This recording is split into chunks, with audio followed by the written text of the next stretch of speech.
Paghimog balaod sa ENDO kon the end of contractualization, di makahatag na kong epekto sa kagamanan sa Dakbayan sa Talisay. Samtang kabahin sa 1,200 ka mga job order employees sa Dakbayan sa Talisay ng mga persons with disability nga nangandoy usab nga mga himo mga regular employees sa maong Dakbayan.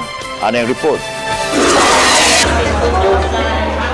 Adunay 355 ka plantilya ang posisyon ang kagamahanan sa Dakbayan sa Talisay.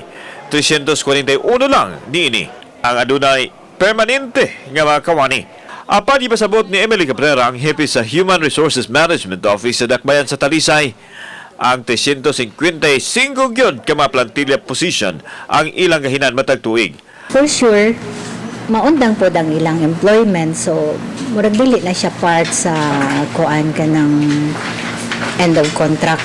Apan ang mas daghan ang mga job order employees sa Dakbayan tungod kay miabot kini og 1,200 ka mga GO employees. Apan gitataw ni Cabrera nga dili man malakip sa ENDO ang mga job order employees. Dili kaayo sir, kay pipila raman na sila, mga gamay raman na sila.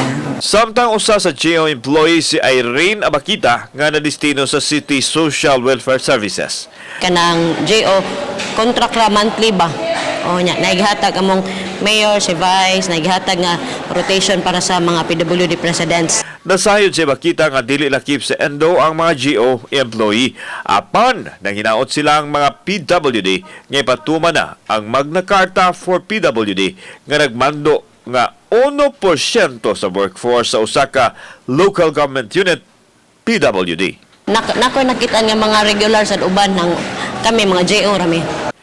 Uban si Marlon Melgaso, Alan Domingo, Balitang, Bisdak.